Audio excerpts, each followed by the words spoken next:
Hello, and welcome to the weekly wrap with the USA Liberalists. We are your hosts. I'm Cody, and we're here with Jordan today. Hello. Today, we are going to be covering a few different topics, catching up on a couple stories that look like they're coming to a conclusion. We're going to catch up on the Jussie Smollett and the Covington kids. Hopefully, we'll be done talking about them soon. And then we're also going to talk a little bit about Media Matters' attempt to destroy Tucker Carlson. And then everybody's favorite socialist skateboarder, Beto O'Rourke, announced that he will run for president. So we have somebody here from Texas. Are we talking about Beto? Beto. Everybody's favorite, Beto. And then we're also going to talk a little bit about who the Democrats want to vote. Okay. We'll actually start with that one. I don't know if you heard this, but House Democrats vote. There was like a bill, I think, in the House that said that to protect like our elections, they didn't want non-citizens voting, and the Democrats voted against it because they want to allow non-citizens to vote in local elections. Like in California, they can already vote in like school board elections and all that good stuff. I don't know how it is where you're from, but where I'm from, Oregon, we automatically register people to vote when they get a driver's license. Also, we allow illegal aliens to obtain driver's licenses. So that can't go wrong. We expect you to do registration separately here, but I mean, I don't know. Some people bitch about having to do registration. It happens it only comes up like twice every 4 years. Like seriously, guys, it's plenty of time to register to vote. Yeah, it's ridiculous how many people are like, I can't be expected to go register. What the fuck do you mean? It's like one afternoon out of your out of like 2 years. But you can't just do it online. Seriously, chill the fuck out. Take a lift. Come on. Super cheap. Anyway. Yeah, no, it's dumb, dude. Like, you can't just have someone walk in your country and they're like a voting citizen. They need to have some like tie to the community or the country, or have some sort of interest in the continuation of the country or its success or something. Well, I thought the Democratic Party was against foreign meddling in our election. I mean, the Democratic Party has no idea what it is right now. What's to stop foreign agents from coming in and then just voting? Dude, I would love to be able to pin the Democrats down on like a few things that I could actually point to and say, okay, this is like a Democrat position. But right now, like, who knows, dude? It's honestly kind of a wild card which way they're going to vote half the time. Well, yeah, I don't see that's because there's a big split in the Democratic Party. Yeah. Currently. I mean, they all vote. They all end up voting as a team, but like when you actually look at the individual votes, it's not necessarily clear beforehand what's going to happen. Well, can you go into what the split is a little more? Do you know anything about that? Well, I mean, roughly speaking. Share our link. Yeah, I mean, roughly speaking, there's just a huge issue in the Democratic Party right now where they've got a bunch of people that are basically acting as a Democratic fifth column within the party itself that want to see it morph into something else. They want it to become a different entity entirely. Like people like AOC, if they have their way. And I don't think it's only the socialists. Honestly, I think there are of course there's other, interests at play. It's a political party, just like the Republicans probably have multiple different factions, so do the Democrats. It's just the socialists recently have been getting a little bit too much sway. And they've been winning enough primaries that it's encouraging them that this is like their path forward. So now they're starting to challenge all of the old guard of the Democratic Party. which has the old guard going, well, do we need to change our strategies, or is our strategy faulty? You know, Yeah. do we need to start swinging hard left? Is that what's winning them these elections, or is it just a trick? Is it a fluke? Is it an actual long-term strategy? Like, what is it? But they're scared enough that they're all just sort of flailing and reacting. Well, I think it's they're because the far left progressives aren't actually winning a ton of elections. No, they're not. They're just getting a lot of media attention, and so that's what everyone's talking about, and so it's pushing the left even further left.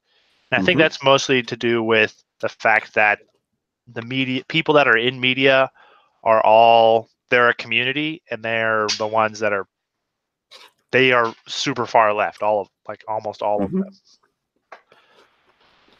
And so they're pushing. Yeah, don't come out as any sort of even like extremely tepid right wing, like that one guy that got fired from his job for being a conservative at CNN. God forbid there's any diversity at CNN. Wait, somebody got fired from CNN for being conservative? Mm-hmm. Crazy. Sure did. One of the editors, or he was actually forced into a demotion. That's what it was. Oh. Sorry. But still, shitty. I would quit. Seriously, yeah. I can find a job somewhere else. Like Fox. Yeah, like Fox. They actually support you over there. So I was going to save this. Even though there's a lot of liberals in Fox, it's a healthy environment. I was going to save this for a little bit later, but I mean, it's a nice segue into the Tucker Carlson stuff. That Fox actually backed him up. Did you hear everything that happened? Yeah, I did. Yeah, Tucker said some stupid shit on a shock jock show. Like over a decade ago. Mm-hmm. Back when it was cool to say that kind of stuff. And he wasn't even working for Fox at the time. He was working for MSNBC. The crazy part is it still kind of is. Like, shock jock shows haven't actually gone away. People still listen to that shit. Like Tom Likas still gets a lot of traction. Opie and Anthony still gets a lot of traction. Like, these shows haven't actually gone away. They've just changed their format. The Breakfast Club is still around. They play in my city. And they're more of like a lefty shock jock thing, but I mean, what do you want? It's still shock jock. Yeah, it's just it's not that it's unpopular, because I don't think anybody really cares. Like, in the public eye, I don't think anyone really, like, the regular it's person. rude. Yeah, like, it's rude to say those things. It's inappropriate. It's not. Nobody's gonna like. That'd be one of those things where all your family just sort of looks down at the dinner table like, really, bro? But other than that, like, it's just not that big a deal to most people. So I think Fox is making the right move, and I hope other companies learn from this, that you can double down. You can defend yourself. Well, and like the shock jock radio shows are like, that's a space to be shocking and offensive, and people tune in because they want to hear people being shocking and offensive. They want to hear you step over the line. Right. They want Jerry Springer radio. That's what it is. Exactly. Man, Jerry Springer's awesome. Can you imagine if Jerry Springer like figured out a radio format and made it all work? Oh man, I would listen to that all fucking day. It'd be fantastic. Jerry Springer radio. Just mindless entertainment, you know? Yeah, seriously, figure it the fuck out, Jerry. Like, I don't know if we need some like announcers. Well, they're like just commentating on the whole thing. Jerry doesn't do the show anymore. It's his bodyguard, Steve, that does it now. Really? That's interesting. Yeah, Steve has his own show. He gave it to his bodyguard? Oh, that's kind of cool. That's actually kind of cool. Nobody tries to mess with him. Yeah, I saw it one time when I was like traveling for work. I was flipping through the channels in the hotel room. Bodyguard. Yeah, just walks out there, like holds the tiny piece of paper between his like huge Titan fingers. Bring out Satasha. Satasha comes out all swinging, sees this dude that's like 7 foot tall with steam pouring out of his mouth and glowing eyes. You are the father. Be like, God damn it, I can't punch this guy. I'll be destroyed. Probably down to an atomic level based on the glowing eyes. But anyway, so yeah, to get back on track with the Tucker Carlson thing for those who What are you don't talking know. about? We're still on track. Well, yeah, our show is basically YouTube Jerry Springer. I don't know. Not really. We need more dramatic guests. We need a lot more. Like, we need to figure something out to make that happen. That would be fun. Throw a chair at me. Throw a chair at you. No, this is a terrible idea. Just start throwing chairs. That's Jerry Springer. Just start throwing chairs. Doesn't even matter where. Just start throwing them. I'll start yelling at my dog. How about that? You're such a good dog. This is the worst Jerry Springer ever. Yeah, we don't have the personality for it. We have like two bros that walk out. It's like, I love you. I love you too, bro. They hug it out and just walk off the stage. Boo. We'd get booed, man.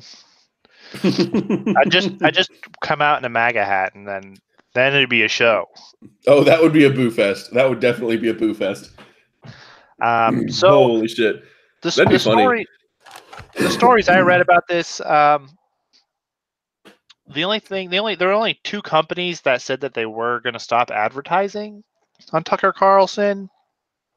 Okay. One was AstraZeneca, which is a drug maker, and then the other one is Shiex.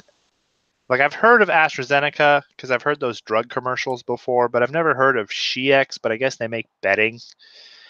And I don't watch network or cable TV, so I don't actually watch Tucker Carlson tonight. So I've never heard of any of these sponsors. Nothing in particular strikes me as, it's just, I don't know, man. I just can't understand some of these advertisers, especially when they've got like the herd to hide in. Because you would think that all of these different advertisers that are on Tucker Carlson would be like, look, they're not going to come after any of us specifically. Like, there's so many different other people they could. I mean, yes, but all they're really doing is like emailing them, being like, hey, did you hear that Tucker Carlson's an idiot? Well, they email them and they said dumb shit. No, Media Matters sends them a threatening email, and then they get activists to go out and protest and spread the word around, and probably have a few activist journalists that will write stories about these people, and so they decide it's not worth it, it's not worth the headache to them. I just don't know what they're scared of. Bad press. I really don't.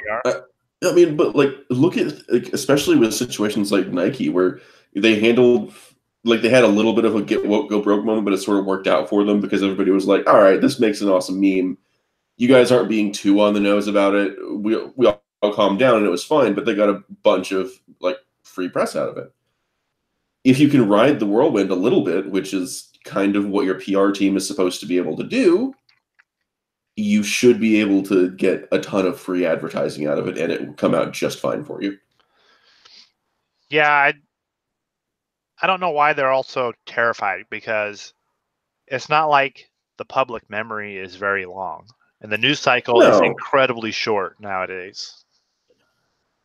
Seriously, give it like a week. They won't care. Wait a week, and they all get tired and take a nap, go home, whatever. Yeah, even if it's awful. Like, seriously, just ride the whirlwind a little bit, get your free press. Don't worry about what the fucking activists are going to say. Just wait till May. They're idiots. Just wait till May. Wait till May when I wear my MAGA hat for a month, and I'll take all the heat off of everybody else. It'll be great. I doubt anything's going to happen, but if you guys don't know, wear your MAGA hats in the month of May. All right. And don't say anything. Just wear it. Okay. We can do that. A little bit about yes. No, I was just going to go back to the Tucker Carlson thing real quick. Yeah. Well, Media Matters is the ones they drive this sort of thing. Their sole purpose, and this is according to Ben Shapiro, so of course he's a little biased, but I don't think he's incorrect here, but they are a self-described progressive media watchdog, which I interpret that to mean that they don't care how awful, racist, sexist, or bigoted anyone is, unless they can use it as a political club to try and hurt anyone Well, I mean, they they've differ actually from ideologically. this has happened before, where actually Media Matters went after Gavin McInnes. That sort of like I'm proved to shocked. me. Well, I mean, this sort of proved to me exactly what Media Matters was, where basically they took a whole bunch of like crazy clips of Gavin McInnes saying just heinous shit about like violence and what he was going to do, and then it turns out when they actually, because out of context it sounded horrible, and then you realize, oh, he's like talking about his dog and he's kidding. Right. Like seriously, so out of context you can't even, like, no one would think to make that leap of logic that, like, oh, maybe he's talking about his dog. It just sounded crazy. But it's not like Media Matters didn't know they were doing that. Someone had to go and like clip it out. Someone had to have understood the context initially to have maliciously clipped that out and used it against him. It's ridiculous. These people are insane. Well, they specifically target these guys, so I'm wondering if they, have like a meeting and they sit around and talk about, okay, who are we going to go after next? Well, let's go after Tucker Carlson. Okay, well, let's find all the stuff, like let's look into where he worked everywhere and where he spoke and what he's. I mean, realistically, find recordings. since none of this is coming out organically. I mean, some things come out organically, like the thing that with Cenk Uygur, I think that came out organically, but where he said a whole bunch of weird stuff on a blog like 20 years ago or something. Yeah, seriously, even Cenk, right? But of course, yeah, freaking poor guy. Like, oh my god. Anyway, poor guy. Yeah, right. Well, I mean, he didn't deserve to be kicked out of Justice Democrats, and he's a little bit of a cuck for letting it happen. But it's probably for the best. Is it? I don't know, dude. Like, I kind of, at least with Cenk at the helm, because I don't view Cenk as like the great Satan that a lot of people do. I think he's an idiot. I think he has a lot of stuff wrong, but I don't think he's malicious. I think some of his staff might be. I think I think some of his staff might be. I don't think he personally is. No, I think he's just in it is either for the clicks. But yeah, maybe. He's definitely said he's a capitalist before, so maybe he's like one of these ANCAP libertarian types secretly, and he's just like, look, I don't care what I have to say, just give me your money. Maybe he's one of those. I don't know. But he doesn't seem like it. He seems to be an honest actor, and a lot of his like main hosts seem to be. It seems to me more like there's issues with his research department. There's issues with a lot of things over there, but that's like way off topic. Well, it just seems that he believes whatever he reads as long as it aligns with his ideology or what. Yeah, there's a lot of people in confirmation those, like, leftist bubbles. There's a lot of people in those leftist bubbles that they read something from a reasonably reputable source and they just treat it as gospel. Like, this must be true, and anyone that says anything otherwise is clearly lying because these guys are reputable. Well, with the Tucker Carlson thing, the show that they took all these clips off was called Bubba the Love Sponge, for crying out loud. Like, how serious do you want to take this? Oh, very, very seriously. Okay. I take it incredibly seriously. We're all taking social cues from Bubba the Love Sponge. I mean, I actually take all of my life advice from Bubba the Love Sponge. That explains a lot. Fuck you. What the hell? Anyway, no, I don't know. Like, for all I know, I would have to go back and read or listen to the comments in context, because on a show like that, for all I know, when he was calling women like unevolved or whatever it was, just primitive or savage or whatever the fuck it was. Right. For all I know, like, what kind of tone was he using? Was it like Bubba said something stupid and then he's like, "Oh yeah, women are completely like just now, like, was he just being sarcastic? Like we were being sarcastic, was he saying it that way? Like, exactly. Like, I don't understand the context. That explains a lot. Like, I would need to go listen. I actually should go listen to it just for context, but I'm just like, guys, Nobody knows anything about this. I saw a really cool video a few days ago. It's from a very small YouTube channel that I followed a while ago. But basically she just does like she's just an older black lady that does like drive around videos. She actually talked about her experiences with like the Jussie Smollett thing, the Covington Catholic thing, which I know we're going to talk about here in a second, so maybe a good segue. But yeah, she was just talking about it's like, look, I jumped on these things too quickly. I bought into the hype. I shouldn't have. I need to be more patient. I need to wait for more information. I'm like, yes, thank you. For God's sake, yes. Well, it seems like everyone's forgotten that, oh, I saw it on the internet doesn't mean that it's true. Yeah, like in the 90s, we fucking understood that. It's We all knew. Yeah. Like, you I got read that from something on the internet. Oh, did you now? Uh-huh. Cool beans. So where did you verify it? And they're like, I don't know. Well, you're an idiot then. Shut up. Go away. Right? We all knew that. It was just like, even like I was a teenager in the 90s and I knew that. I'm so surprised now that people have forgotten. Seriously. Like, Maybe it's so weird because it's my generation too. It's like people that I would have grown up with. They're my age. And I guess your age too, but it's just like everybody knew this. I think everybody just found outlets that they trusted and were like consistently good. So they're like, oh, okay, so the internet can be trusted. It's like, no, guys. If the internet gets it right a few times, that's awesome.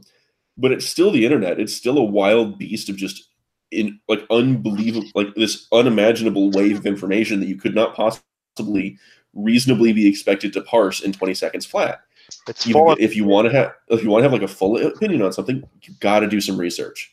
You got to do at least a little bit of real research. The internet is full of flat earthers and people who think real socialism hasn't been tried. Seriously. So a couple more things here, and then we can go on to the some of the other stories. But I was surprised that Fox News stayed behind Tucker Carlson on this. Not like super surprised, but I was glad to see it, I guess. I'm not. I think we're all just sort of trained to think that corporations are going to bend. Well, they said in a statement that we cannot and will not allow voices like Tucker Carlson to be censored by agenda-driven intimidation efforts from the likes of MoveOn.org, Media Matters, and Sleeping Giants. And I'm like, fuck yeah. Can I get a job at Fox? Seriously, like. I'm like, maybe I'll have to start watching Fox News. Like, no, damn. Like, that was actually straight up. No, that was very on the nose. Like, I'm surprised they even have a full understanding of these organizations, because you got to admit a lot of like highfalutin lefty outlets, they don't even seem to understand what these groups are. Like Move On, like Changed Up, like what is it? Media Matters. Media Matters, Change.org, Now This, like all these different outlets, Sleeping Giants, Occupy Democrats, all these different super hard left, hyper partisan activist. I mean, I hesitate to even call them activists, because they're really not. What are they advocating for? They're propagandists. Like, yeah, I guess so. I don't even know what they're actually trying to get. They just seem to attack people. I would say they're activists because they're trying to do some sort of like political activity, I guess. I suppose. They have a cause. I guess, what does it mean to be an activist? They have a cause. I guess I just have like a more positive connotation with the word activist than someone actively trying to destroy someone's life just because they can. That's all activists have seemed to be to me now. Fucks. In the last few years, yeah, I guess I still have like this old holdover from back when being an activist wasn't about being a total douche nozzle to everyone. They always say that they're standing up for people, for other people, or they're standing up for. I'm like, no, like you don't get to just declare that you're standing up for somebody and then all of a sudden you're standing up for them. It's like, you can be an advocate for yourself, but you don't get to just decide you advocate for black people. Yeah, stop being a coward. Be straightforward. Be transparent with the fact that you speak for you. This is your opinion. This is what you want. Because we both know that whenever a black person comes up and says, yeah, I actually kind of disagree, you're going to call them the N-word and like punch them in the face. So I don't know what to tell you. They're going to call him the House N-word. Yeah. Because that's okay. Or an Uncle Tom, or like any other various things. Risking getting a little more sidetracked. The term people of color, isn't that not offensive? I mean, isn't it you basically think? just colored person, except they put the person first? I mean, I know. Have you ever heard of? And like replace the. No, I know. Have you ever heard of? I've had this conversation before. Have you ever heard of person first language? Wait, what? Have you ever heard of person first language? No. So person first language is where you put the person first. So instead of saying, "Oh, he's an autistic kid," you say it's a kid with autism. Okay. So you put the person before the descriptor, or instead of saying instead of saying they're a black person, you would say they're a person who is black. I guess it's supposed to put their humanity first or something. I don't know. It was a thing in in the college my wife went to for psychology or something like that. And I'm like, Yeah, it okay, sounds whatever. like some psychological trick. It reminds me of that because it's person of color. But then I think about, well, what does it mean? What does it really mean? What is a person of color? And who is and who? I mean, it's a distinction, first of all. So who is it separating out? Because there's a boundary here. Who is not a person of color? Well, a white person isn't a person of color. But then you have to figure out like who's white and who's not white. Yeah, and that's where it starts getting a little muddy. That's why I don't like the distinction, because I mean, person of color inherently seems to be white people and everybody else. And at least until you start looking at the details, where it's like, okay, are Jews people of color? Well, and then I was I don't thinking, know. Are Asians? Sometimes. I was thinking I don't today. know. Well, if it's convenient, yes. Yeah. I was thinking today Assuming too they're not that too successful. you hear people, like mainstream people, say things like, "Well, it would be better if we had more people of color here, or if it's time we had a person of color elected to this position, Secretary of State, I don't know, whatever. Pick your poison." Yeah. But if that's okay, if it's okay for them to say that, then, and it's not okay to say, well, we need a white person elected to this position because that's racist. But how is it not racist the other way? I mean, the idea is supposed to be that, it's always been white people in those positions. So advocating for. Well, I understand their mental gymnastics, but like, right. when you get down to it, get At all the end that of the day, BS out of the way.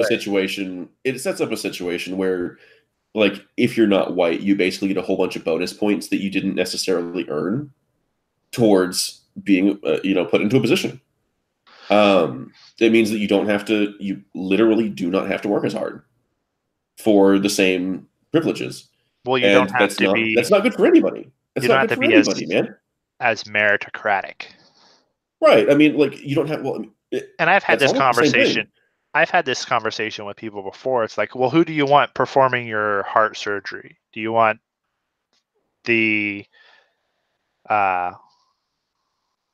diversity hire? Yeah. Do Or you do want the you first black want, doctor we found, or do you want the best doctor we found, who might yeah, be black? do you want the best person, or do you want the person who got the job because of their skin color or gender? Seriously. I mean, Break this out into anything. Do you want the person to repair your tractor? Do you want the first black guy that we could find to repair your tractor? Or do you want the first person who might be black that we found with the appropriate qualifications? Like, which do you want? Seriously. right. Like, because keep in mind, I'm not excluding black people from any of this. I'm not saying if you're black, you're not getting these positions. I'm just saying there's a certain expectation of, I need you to reach a certain point to prove that you can handle it. And then, like, past that point, if if you want some quotas past that point where it's like, okay, well, here's all these equal resumes. By the way, I don't think there's any such thing as an equal resume. Everyone has a different life experience. But in a hypothetical world where you have two exactly equal resumes and there's just a black person and a white person, and you just want to lean towards the black person because you don't have any black faces in the office, I guess, man. But that should be like a rare occurrence. Well, yeah, no two individuals are the same, so you're never Right. going to have that hypothetical situation. It's not a real thing. Sure. I mean, I could Even if see they a were scenario. twins of different skin color. I could see a scenario where you get two people that have very similar resumes, but even in that situation, you should have some sort of rank order system where you can safely say, okay, this person's may only be a little bit better, but even if they're only a little bit better, wouldn't you want that little bit better? Or Seriously. maybe you just have them, work for like a week. Yeah, trial period. See how they do. Yeah. Or handle an issue or something. I don't know. I mean, that's part of what the interview process is for too, right? Like you see these applications, maybe you got one person that comes in after you see you've got the two applications that are very similar. They come in, one person's extremely polite. We'll say it's the black guy. The black guy comes in and he's incredibly polite. He's got a great attitude. He's really skilled. He knows what he's talking about. He's smart. And you get a white guy that comes in that's, maybe most of that, but not quite the same. Okay, hire the black guy. What's the problem? As long as you're not hiring him because he's black, I don't mind. I do, as long as you're not hiring because of their skin color, whether that's white, black, Hispanic, whatever, man. Just don't ignore it. Ignore that. Take out, like when you're doing the hiring process, don't worry about their ethnicity. Don't worry about their name. Don't worry about any of that shit. I want you to look at their skills, their qualifications, their interview ability, and then decide whether or not you're going to hire them. Seriously, that's it. It's much simpler. It's much more likely to get you the right candidate, in my opinion. Right. Just don't look at, just don't. I know they're like, oh, you can't not see race. You see it. It's like, you see it. Yes, you actually can. Hold on, no, you actually can.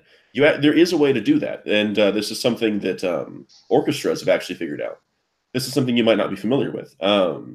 It's basically a blind interview, where when you submit your application to an orchestra, most orchestras now do not actually look at your name. They don't have that information when it's given to you. When it's given to the interviewer, they're not given your name. They're not given any sort of arbitrary information about like your sex, your race, any of that.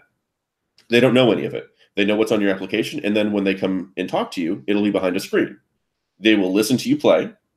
And then, they'll come behind the screen to greet you if they decided to hire you. And that's it.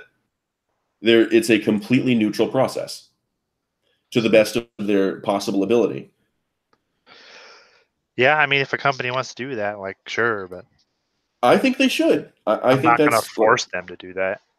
I don't think I should force. I'm not going to force anyone to do that, but I'm just saying this is me talking to any company execs that are probably not listening, but let's be real. Look, they're all listening. Zuckerberg, they're all listening to this. Hey, fake until you make it, right? Seriously, guys, I don't think there's anything wrong with either like eliminating some of the bias in the form of a panel interview. That can eliminate some of it because other people will check you a little bit, especially because most people aren't down for racism, dude. Right. If you've got like 4 people on the panel interviewing, if you know one guy is a little bit doesn't like Mexicans, it doesn't matter if that one guy isn't a huge fan, just because of one attribute. Or you could do the blind interviews where it literally doesn't matter. Well, and then I would be worried too. The blind interview would also prevent it from going the other way too. Like if somebody if somebody says, "Well, we really need to hire a person of color here," and so they skip over all the more qualified white applicants or whatever, and then hire somebody else. Well, that's kind of why I'm saying basically they shouldn't have access to any, or they should choose to restrict their own access to that information until they have decided whether or not they're going to hire. Because it shouldn't be relevant. It really shouldn't. Right. Yeah, I don't think it matters. Like the only time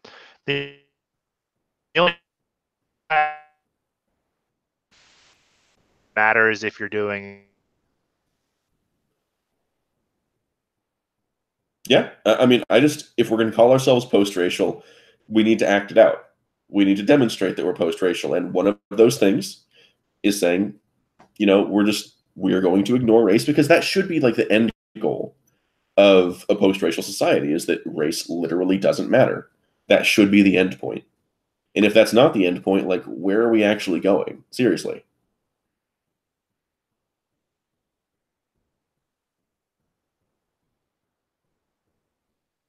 You, Cody? You alive there, buddy?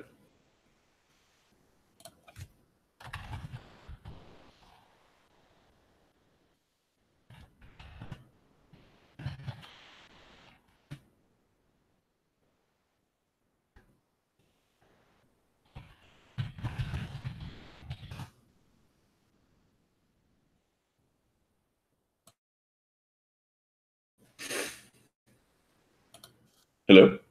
Hello. Hey, what happened? I have no idea. It just all went away. Sorry, guy. Okay. All right. Well, anyway, all I was saying is, like, look, if a lot of these companies want to call themselves post-racial, they're seriously going to have to act it out.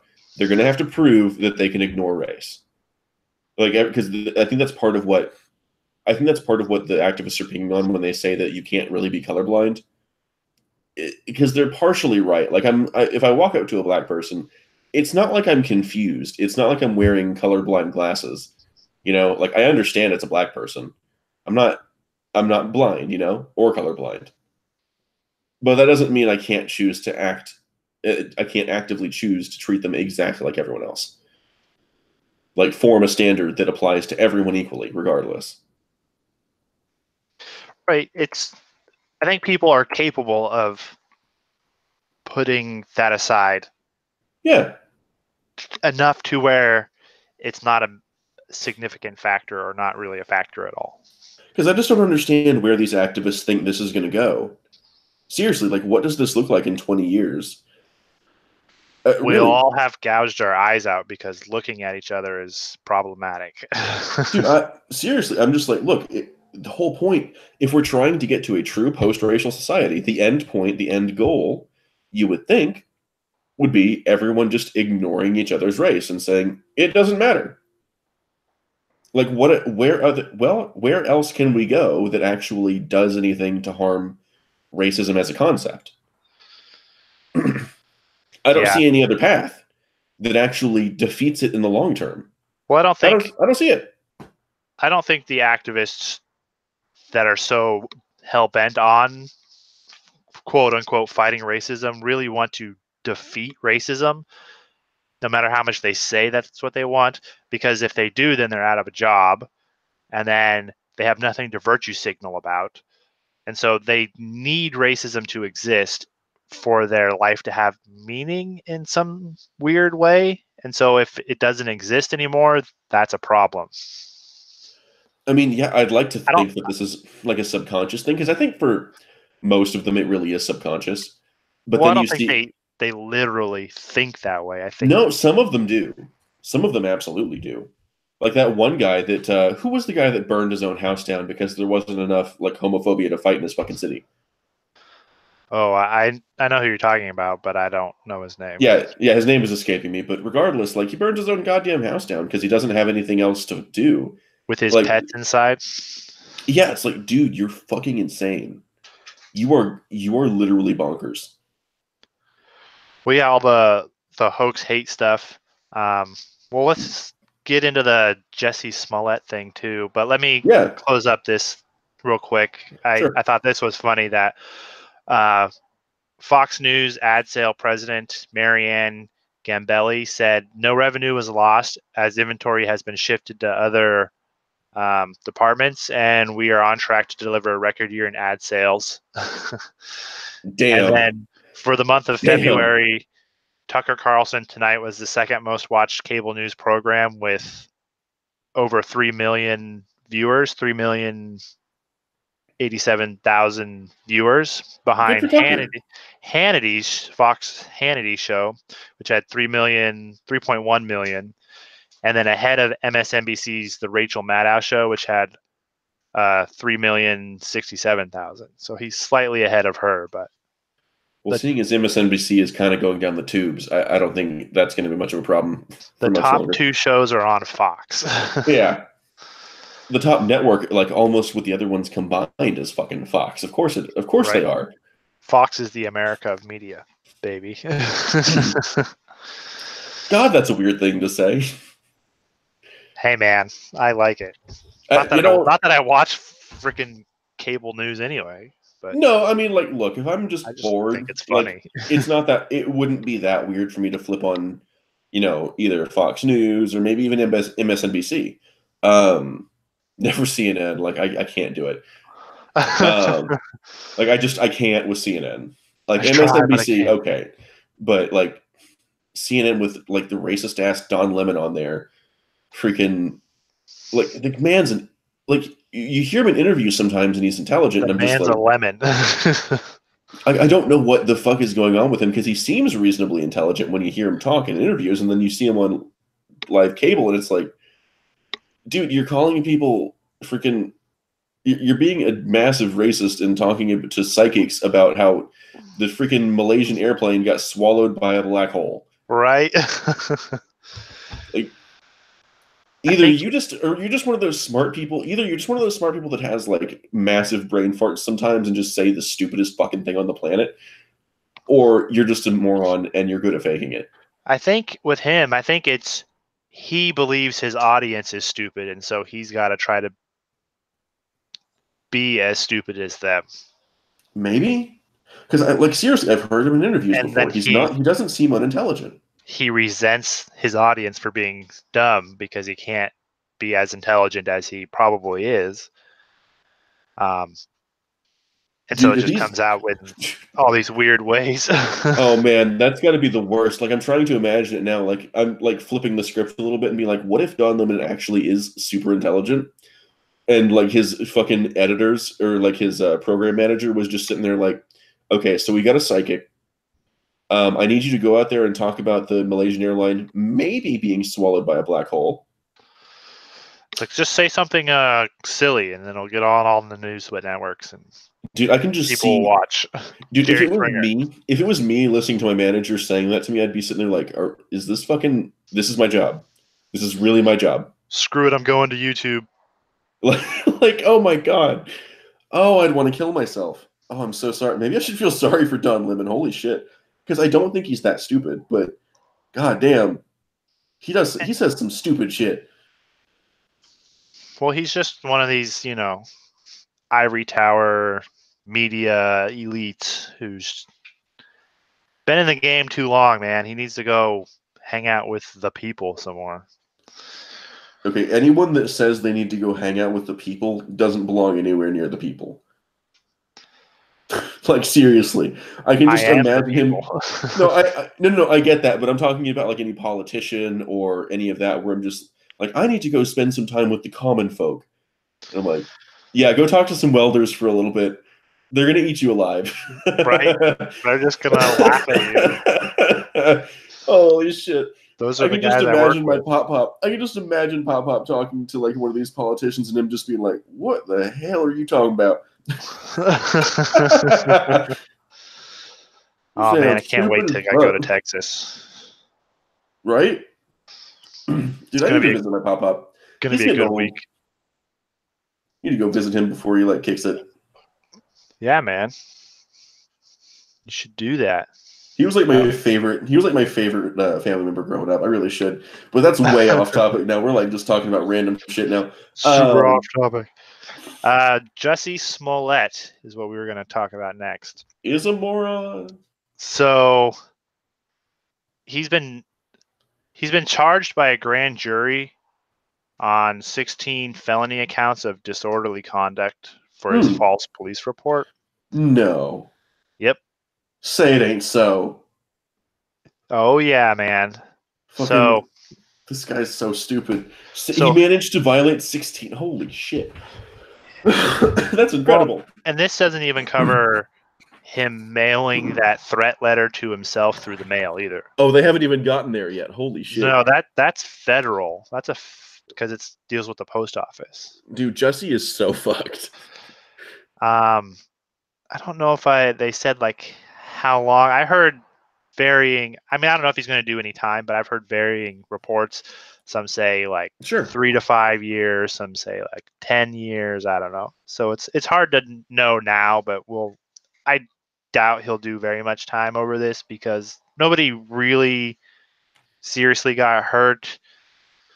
I mean, unless we're on the left, then we could say his words hurt us. So yeah, there is that. It caused a big stir. It took up a lot of resources, and so justice does need to be served, but I don't think he's going to end up doing a ton of time for this, though he probably should, to make an example for other people who think that it's okay to lie about these hate crimes. Because I think that is the most egregious part of this, is that his story and other people like that guy who burned his own house down, their actions have Oh. cast doubt on any people who are legitimate victims of hate crimes. So I actually just went to the Daily Caller, which, biased outlet, but they reported 11 hours ago that because I was just looking for the Jesse Smollett indictment, and they have a story about it. Apparently, he just pled not guilty, like today. Oh yeah, I figured. Yeah, because that also closes the door on a lot of things. Because if he's pleading not guilty, he's saying that he's rejecting pleas. That's him rejecting the pleas, effectively. Is it? So, I No, mean, I don't yeah, think so. in a lot of different ways. I mean, he could change it later, but if he's going to fight this thing to the whole way, No, what you do, see, having been through the legal system before, sure. what you do is Having been arrested many times, just the one time. OG Cody over here. I've been to holding a couple times. Okay. They, at least in Oregon, I don't know how it is in Chicago or wherever, but they charge you with the crime. So the grand jury or the district attorney, they'll charge you, and then you can say Okay. you're either guilty, not guilty, no contest, or whatever. You can plead however you want. Normally, if you're going to try to fight it, you're going to plead not guilty, and then your lawyers and their lawyers can talk and work out a plea deal. Mm. I don't know if that's how it works everywhere, but that's how it worked when I had my DUI case. They tried to charge me with like 5 different things. And so my lawyer's like, we're pleading not guilty. That's going to get them to come to the table because they don't want to go through a trial just for this, do all that BS. You're not I don't that know if that would work the important. same here, because you got to, because especially in this situation, that the attorney on the other end of this that's going after Jesse Smollett, he wants a piece of Jesse Smollett. He wants the court. Oh, I hope so. Because that would be a huge notch in his belt, being able to say he put this down. Well, I guess the other thing he could have done is pled no contest and threw himself on the mercy of the court to see if he can get some sort of reprieve that way. But I think his lawyers 16 felony counts does seem pretty high. But I know too, at least from my experience, is that they just throw everything out there and see what sticks, pretty much. Right, and maybe that's what Jesse's lawyers are counting on. That basically they're gonna fight each specific thing independently and say, all right, so we're not likely to be able to defend you from all of these, but if we can defend you from like 3/4 of them and then plea down the other ones, maybe we can get you out of here with like 5 years of prison. Yeah, or maybe like, a year of prison and then 4 years of parole or something like that, Maybe. finish your sentence. But the lawyer who's representing Smollett, his name is Mark Gregos. I'm terrible with names. Doing a great job. He said this redundant and vindictive indictment is nothing more than a desperate attempt to make headlines in order to distract from the internal investigation launched to investigate the outrageous leaking of false information by the Chicago Police Department and the shameless and illegal invasion of Jussie's privacy and tampering with his medical records. I don't know That what sounds that stupid, but is about, but yeah, it's well, it sounds like they're trying to claim that they like improperly gathered his information. yeah, Like they and it's lawyer posturing, really, because well, no, what they're trying to, that one I can actually probably explain a little bit because basically, if there's an issue with like the method of collection, if there's an issue with where the evidence came from, a lot of different things, the evidence can be thrown out, and if there's certain facts that get thrown out, your entire case falls apart. So, yeah, because like if you, for instance, if you have a murder trial, and for some reason you improperly gathered the murder weapon, and the right. murder weapon gets thrown out as evidence. Well, that's kind of a problem. Yeah, So, it's like chain yeah. of custody and all that stuff. I get that. But this case seems pretty open and closed to most people, I think. In the court who of knows? public Like, opinion, he's pretty much guilty at this point. like I think it's fair to say that like I still want to see what comes out in the facts of the case. I still want to see what happens because is there still like a 1% chance that some weird shit happened? Yeah, I mean, I guess. Who knows? But I think it seems pretty obvious that it seems like he's right. Well, yeah, I think not on the up and up. entitled to his day in court just like everybody else. Right. Um, I'll give him that. So yeah, I don't know. Personally. Yeah, me too. So does everybody else. Well, Yeah. I was listening to Dave Rubin today, and he had a lawyer on who is familiar. He's not working on this case, but he's familiar with these types of cases. And he said, like, I think he said more than half of what lawyers do in these high-powered cases is try to win the court of public opinion. Like, that's super important in these kind of trials because they talked about this. I think no, they didn't talk about. They talked about. Yeah, they talked about the Covington thing, and they talked about Jussie a little bit too. So I would recommend everybody watching it because it is actually a very interesting interview. Yeah, I will. When I'm not driving tonight, I will. Actually, there's something I've been noticing recently because I don't know if you've noticed it. It kind of, is it just me, or in like the past year, has it kind of felt like the 90s vibe has sort of started to come back? Where you have a whole bunch of people that are like, you know what, fuck the system, fuck the man, like the same way that they did the moral majority, where it's like, you guys are a bunch of whiny, annoying assholes that just want to get in my business, get in my bedroom, monitor what I say, monitor what I do, monitor who I interact with. Fuck off. I'll do what I want, and you can just leave me the hell alone. I feel like I think I'm seeing maybe this is just me wishing. Yeah, exactly. Maybe it just feels like I'm just wishing for it so badly that I'm seeing it. But look, man, I live near Portland. The 90s have never left. But like the good part of the 90s, you know? Yeah. Well, that's like because the 90s had its issues, but that's the opening song. Parts. Have you ever seen the show Portlandia? No. Oh my gosh. If you want to know what Portland really is like, that show is, I mean, it's supposed to be like a sketch comedy show. And the only part that's really like sketch comedy about it is that they're actors portraying these people, but more or less it's pretty much accurate. So yeah, like the opening song in that show is that the 90s are still alive in Portland. So I'm like, that's yeah, kind of cool. Pretty much. As long as as long as the flame boy haircuts went away. Yeah. Everyone just wears black masks now. Hits you if you're not in a black mask. I'm just saying, like, those haircuts should have never existed. Holy shit, those haircuts were awful. They made you look like shitty Goku. Shitty Goku. Discount Goku. Get out of here. It made you look like discount Goku. Yeah, seriously. It was awful. It was so bad. So the police, the Chicago PD superintendent Eddie T. Johnson. He said that Smollett, quote, took advantage of the pain and anger of racism to promote his career. And I think that's how a lot of people feel about this. Yeah, sounds right. Even the left and sort of believe all this sort of thing.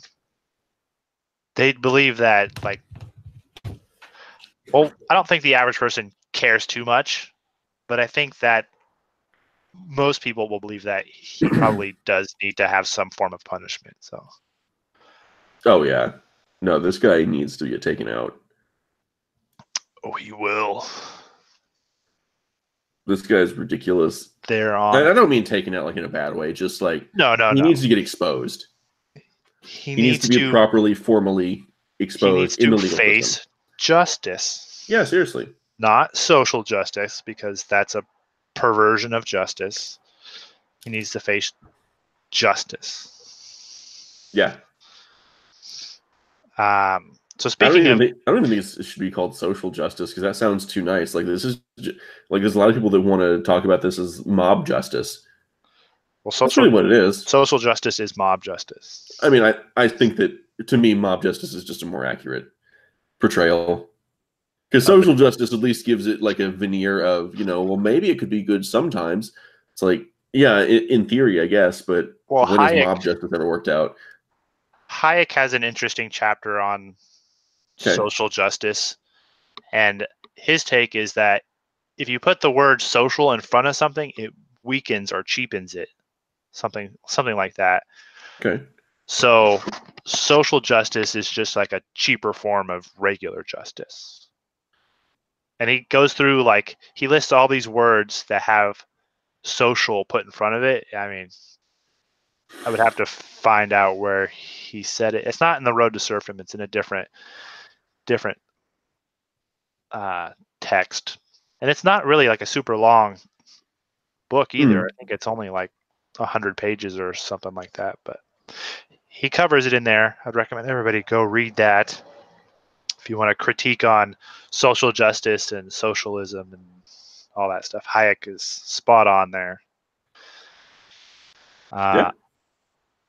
So talking about getting justice, the Covington kids are bringing a lawsuit against CNN for $275 million due to defamation. Maybe this one will finally get CNN to like reprioritize a little bit and stop being such hacks. Well, I mean, this kind of blows my theory of, well, CNN did the cost-benefit analysis of this and figured that even if they have to pay out, that they made more money based on these stories than they have to pay out.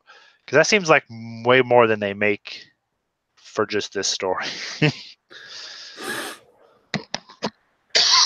I mean, look, when it comes to the Covington Catholic thing, I think it's very fair to say that if there's any group that deserves like a payout for a defamation lawsuit, it's those kids, especially Nick Sandmann. Right. Who deserves to be a meme. I want him as Macho Man Randy Savage taking out Hulk Hogan with little CNN logo. I want it. Any meme artists out there, get on that. If you get it, when we get OBS up and running, we can start showing artwork and stuff if we get some. Hell yeah. I have to get access to the email account. Anyway, so the suit says that CNN falsely conveyed to viewers that Sandman was, quote, the face of an unruly hate mob, which is true. Like, that's how they try to present it. The complaint said that CNN aired 4 defamatory broadcasts and 9 online articles falsely accusing Sandman, who is 16, freaking 16, and his classmates of quote, engaging in racist conduct. So the CNN accusations are totally and unequivocally false. And CNN would have known them to be untrue had it taken any reasonable efforts to verify the accuracy before publication. And a CNN spokeswoman declined to comment. Yeah, these kids deserve some sort of justice because they weren't asking for this. They didn't go out and harass a bunch of people. They were just waiting for a bus and kind of became the target of media hate. You Yeah. still there? Yeah, Okay. no, I'm just listening. They talked about this on that Dave Rubin show that I was telling you about, where people like Kathy Griffin called for them to be doxxed. Like she said, I want their names. Don't think that these little, I think she used a couple expletives, won't dox you.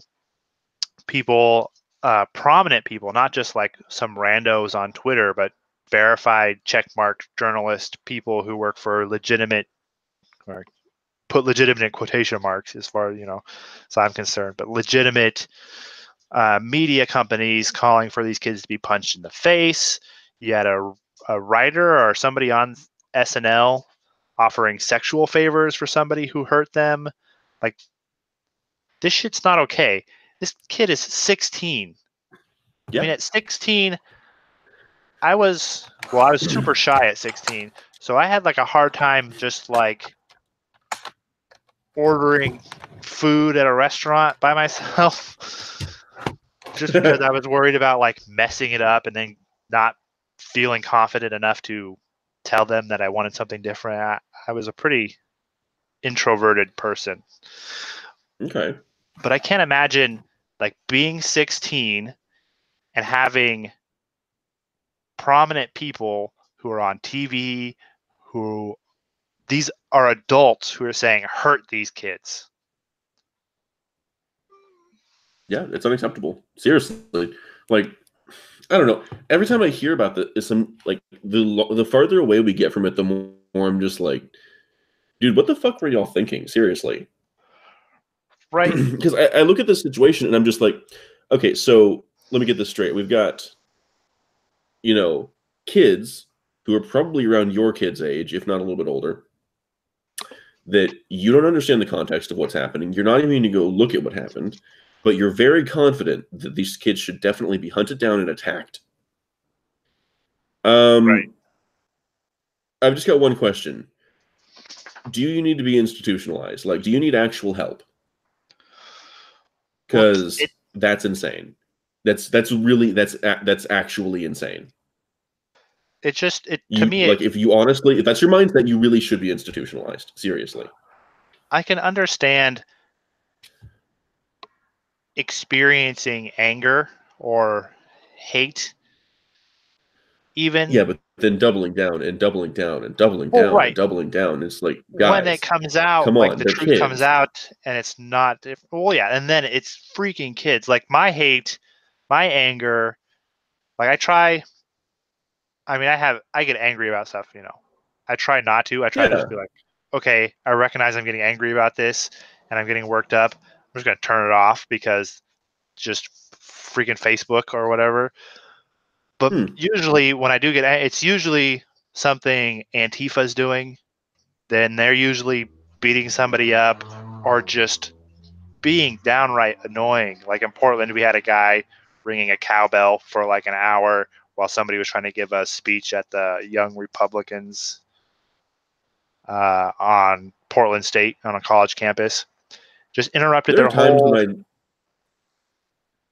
there are their times whole. when I miss like the whole concept of the Wild West, where it's like if someone had done that in the middle of like a town meeting back then, someone would just like taken out a revolver and blasted his stupid cowbell away.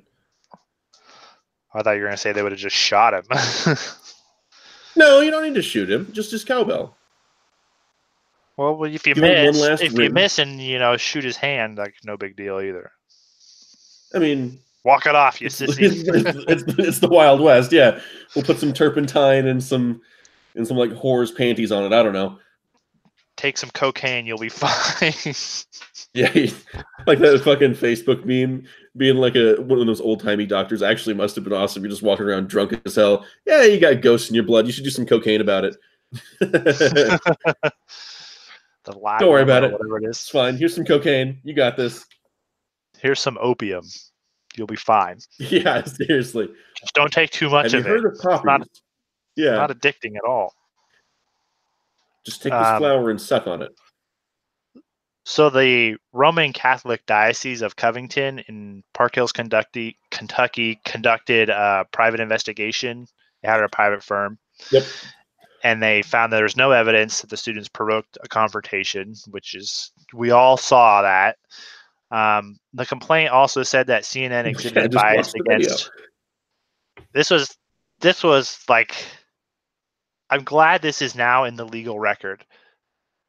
The complaint said CNN exhibited bias against President Donald Trump by focusing on the students because they were wearing MAGA hats. Like, I'm just glad that this is now recorded, that CNN exhibited bias against President Donald Trump, because we all know it to be true. So the courts will have to determine if Sandmann is a private or public figure. Now, this is where I was getting worried, because I was listening to Tim Pool talk about this, and he could be considered a public figure because the story went viral.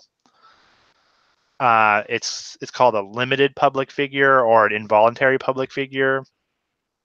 And if he is considered a public figure, defamation and everything is way harder to prove. Well, yeah, but I don't think that's a fair standard. I don't think the court would uphold that he's a public figure, especially in the CNN case. I think that's what CNN is trying to. That's their defense. CNN is the last person that should be making that defense. That is the weakest defense I think I've ever heard. Like, yeah, we turned him into a public figure, therefore he's a public figure, therefore we can say whatever we want. It's not how it works, CNN. Well, if he's not a public figure, he only needs to prove that they acted negligently, like they didn't do their due diligence.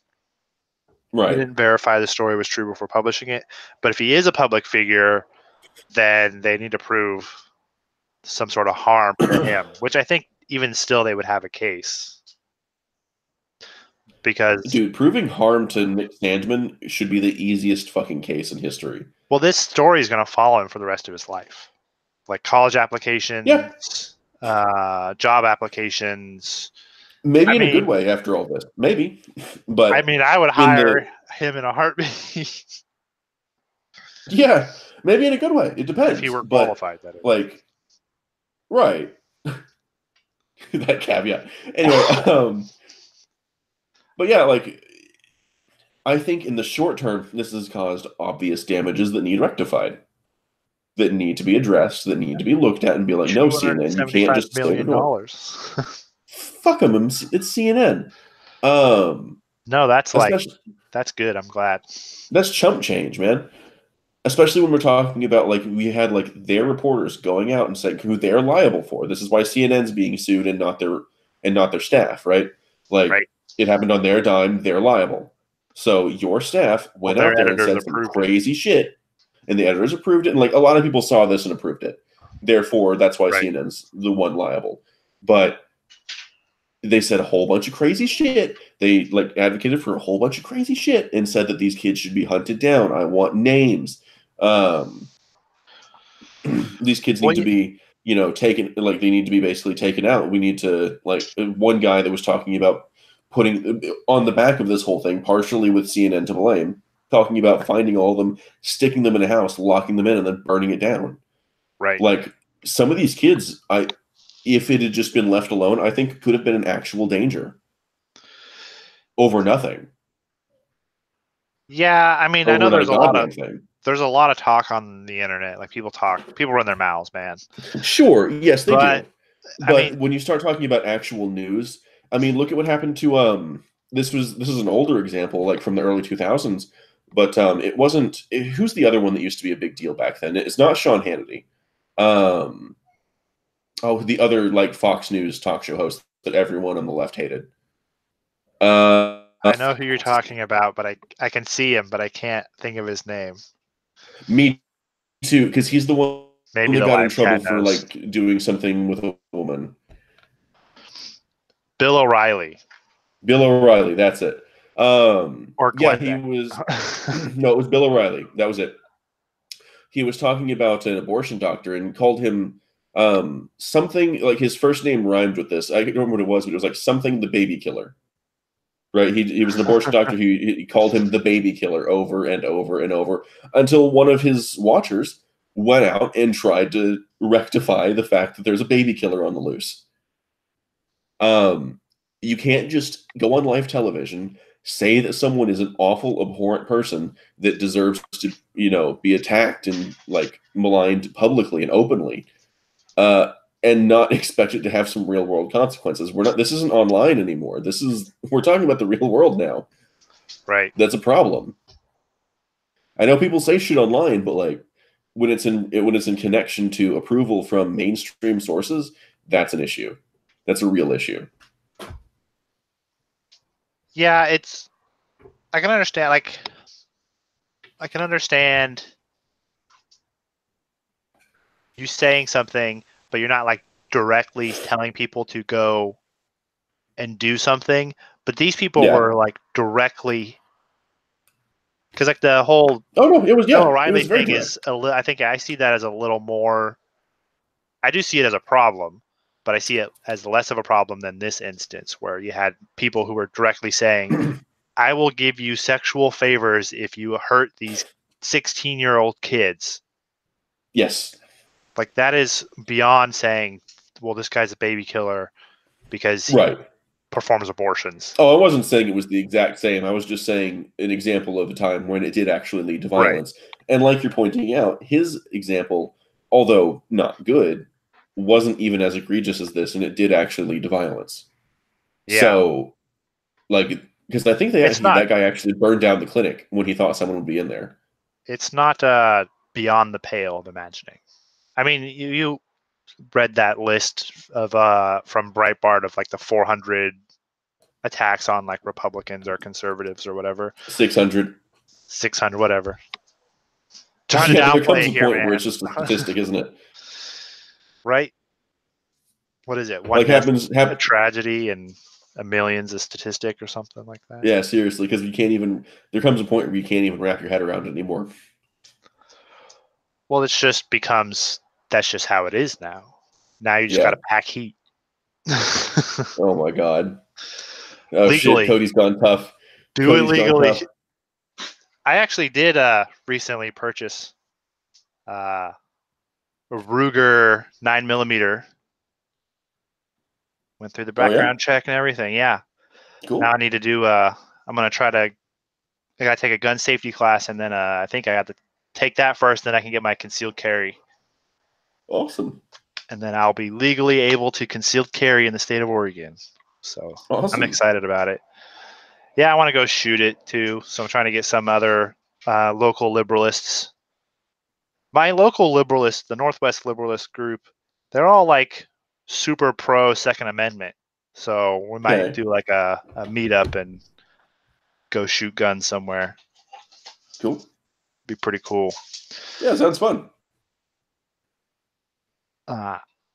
Pro Second Amendment, everybody. Right. As long as you're safe, be safe.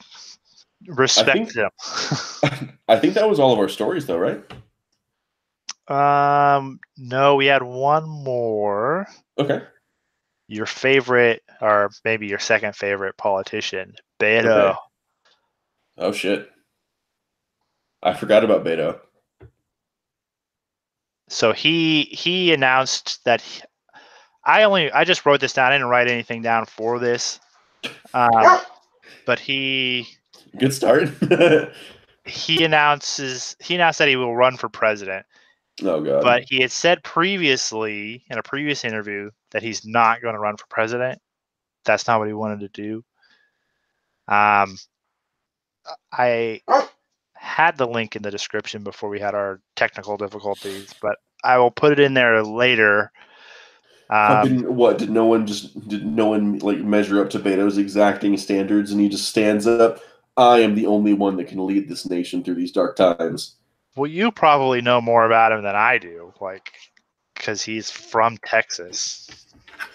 I mean, you'd think, sort of. But like, look, when it comes to Beto, like, he sort of had his flash in the pan moment where he, like, did a lot to Cruz, but it didn't go anywhere, so everybody just stopped talking about it. Right. I mean, you still see Beto signs around the place because some people are still like Beto. like especially Planet K's and that sort of thing, where they've got like the big like Feel the Burn 2016 posters, and they got Beto next to it, and it's like, oh my god, guys, please just stay out of it. You got to make a choice now, Beto or Bernie. Come on. That's kind of funny, actually. Yeah, that's a good point. Yeah, I'm not sure what they're going to do. It's real sad. It's like they're breaking up the dream team. But oh god, Well, what would happen? Fucking like Bernie is like Beto Sanders 2020. I was listening. Well, maybe that's what he's going for. Maybe he wants to run with Bernie as vice president. I mean, Maybe it might be a good idea. Bernie certainly has the like a lot of goodwill left. So like he was able to raise like a lot of money recently on the back of his announcement. Yeah, I don't know if Joe Biden gets in the race, I don't know who it is who's gonna come out on top. It's weird. Like I don't know. Like listen to like different people's takes on who's gonna be the nominee and who's positioned the best, and I don't know. I have no idea. It is all over the Dude, place. I'm just not that worried about it because at the end of the day, the presidency really kind of is a name recognition contest in a lot of ways. Primaries are less so like this, but there's a reason that incumbents have won almost every single challenge in United States history, unless there's like an exceptional situation like when Roosevelt was like a major third party challenger. Like Right. incumbents win almost every single time. Almost every single time. So with Trump's presidency like on the upswing going into the election with his approval numbers going up, I don't like if things continue as they are. Well, and with I can't even name I don't think even Hillary has better name recognition than Trump right now. I don't. no, Trump is like probably the most famous person in the world. He might be. He might Currently. be. Like he's for better or for worse, like for a lot of different reasons, Trump is a very famous figure at this point. He's one of the most famous people in the world. In the United States, he might be the most famous person. Oh, and for sure. If the presidency is basically a name recognition contest, because I mean, you're going to vote for someone that you know, that you've at least heard the name of, positively or negatively. So I don't see him losing. Like in a lot of ways, I'm not going to say that it doesn't matter who the Democrats put up, but as far as like 2020, it's honestly, I would give it like an 80% chance at least that Trump wins. Well, yeah, unless something huge if he runs comes a reasonable out. campaign. If something huge comes out, and it can't come out soon, it has to come out like right near the election, that just makes everybody angry. Maybe. And if like the only person I could imagine having a chance against him is Bernie Sanders or Joe Biden. You know what? If Hillary ran this time, I know it's sort of a meme, but I think Hillary would actually have a better chance this time. Reason being, not because again, the way that this all shook out, a lot of the problem was everyone thought Hillary was a shoo-in last time, so nobody showed up to vote. B, he kind of had to use a bridge burning strategy to get where he was, to get his name out there, to get everyone talking about him, to get that name recognition, to get the win. But this time, he's going to run into the exact same problem that Hillary did, even though he's a more charismatic figure, where pretty much everyone has an opinion on Trump at this point. There's not a whole lot of people left to win over with rhetoric. There's not. You can still win people over with action, like Trump has been doing in certain situations. Like his approval numbers reflect that, so that's good. But when it comes to campaigning, I don't know if Trump has a lot of room left. You know? So anything he does, if he says anything stupid, instead of it boosting his numbers because now a bunch of people have heard about him and they're like, oh, okay, this guy's cool. Like everybody's already heard about him. So he might find himself in a position similar to Hillary where he starts out with this big lead and then it just dips and dips and dips and dips. And then it's just, who knows who wins? The only person that knows how to ride that whirlwind is Hillary. No, because I think the 2016 election was, well, who do you hate less? No, that's true. But they want to repeat that. The way I'm thinking of, well, no, but I'm thinking of this more from like a statistical game rather than how the individual person reacts. Because over time, you got to understand, like if you say something publicly, right? There's going to be there's usually like three camps of people: people that know what you said and they like it, people that know what you said and didn't like it, and people that didn't know you said anything until someone introduces it to them, and then they join one of the other two camps, right? Right. His pool of people that haven't heard what he said is getting very small, which is the same problem that Hillary has, because everybody that knows Hillary knows exactly what she thinks, and there's a very, very small very small number of people left in this country that don't know what Hillary thinks. Same for Trump. Yeah, I think there's enough people that don't like Hillary. Maybe. I mean, I think there's more people that would vote for Hillary, like popular wise, but we don't elect the president necessarily through direct popular vote nationally. True. It's popular vote among the states. True. I don't know. I'm just sort of thinking out loud on this one because it's occurring to me that Trump, I think, is going to run into a similar problem that Hillary did during maybe not the exact same problem, but a similar problem, similar enough for comparison that Hillary had a problem with in 2016, which opens up the possibility of someone that's swinging even wider populist, because that was one of the things he had to do was swing populist and say, I'm gonna fight for this thing. I'm gonna fight for the people. Well, with the Green New Deal and all the new Democrats that are sucking up all the media attention and making them look bad. Mm-hmm. Who was it? It was like the head of the labor union, like a lot of different labor unions nationally came out and said that they don't support the Democrats who are supporting this Green New Deal because it'll basically screw all of them over. Yeah, like they're losing the unions to this socialist BS. I mean, is anyone surprised they lost like half the unions to Trump?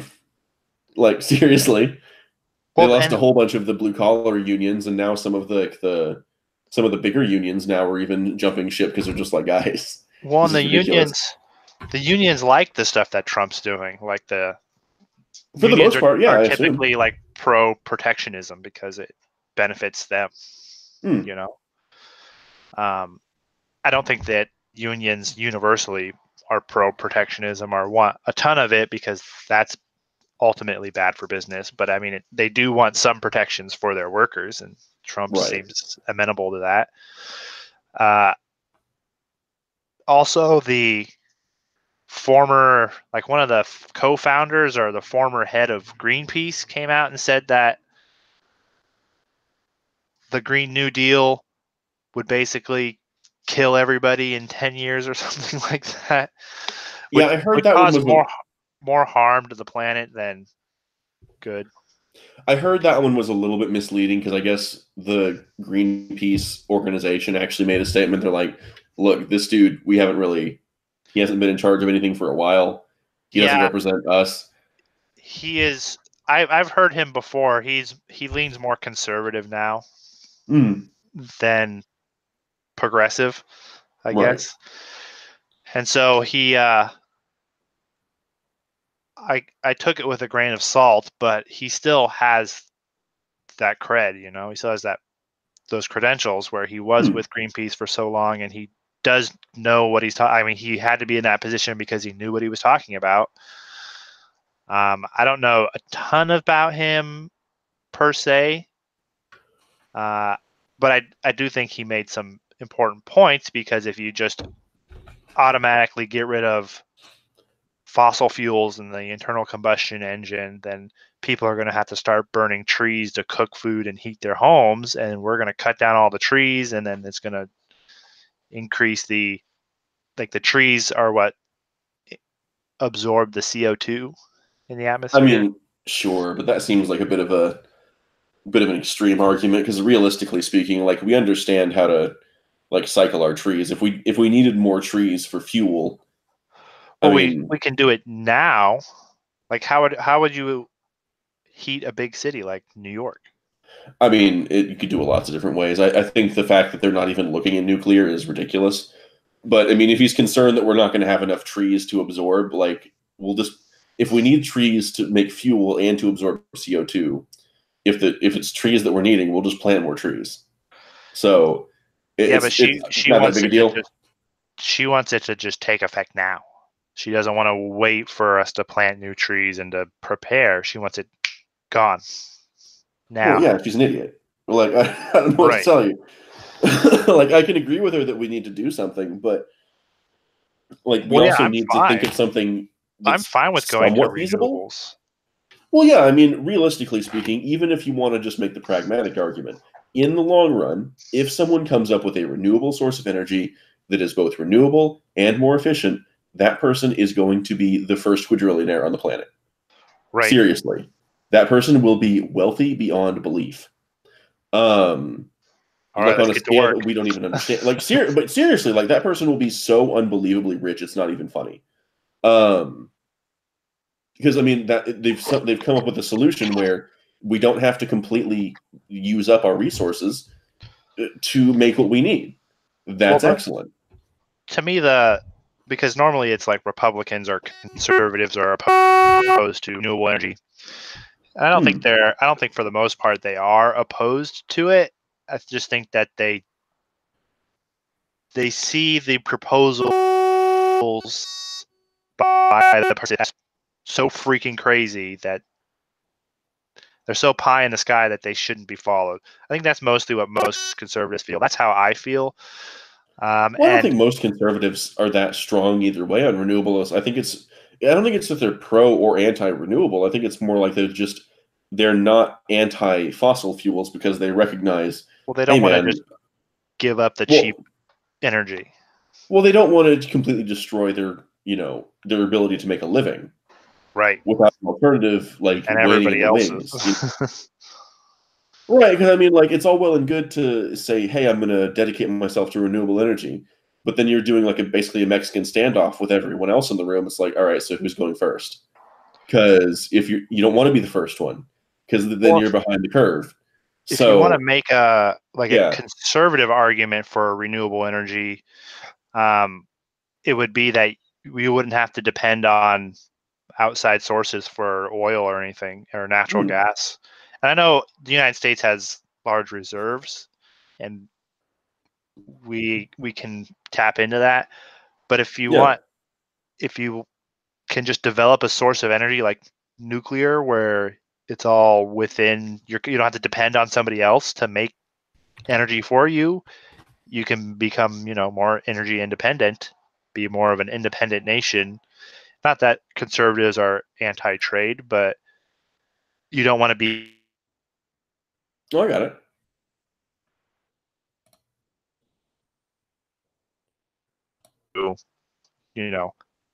The people, the mullahs of Iran or whatever, OPEC.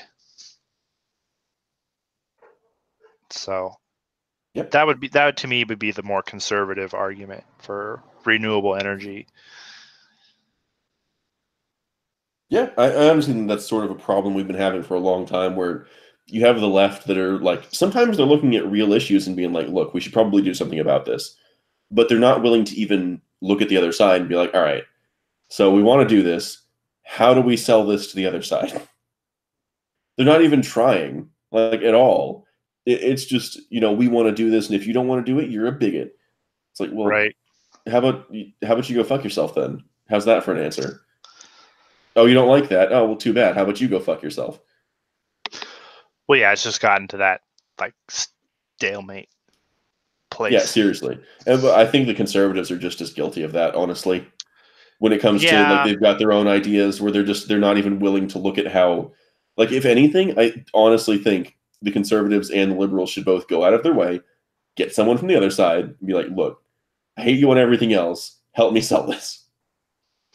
Well, I think some politicians try to do that, but it just probably gets lost in all everything else, the big conversations that go on and stuff like that. It gets lost in the Covington kids and Jussie Smollett. You mean stupid shit that shouldn't be talked about in the first place? The stuff that is so dumb.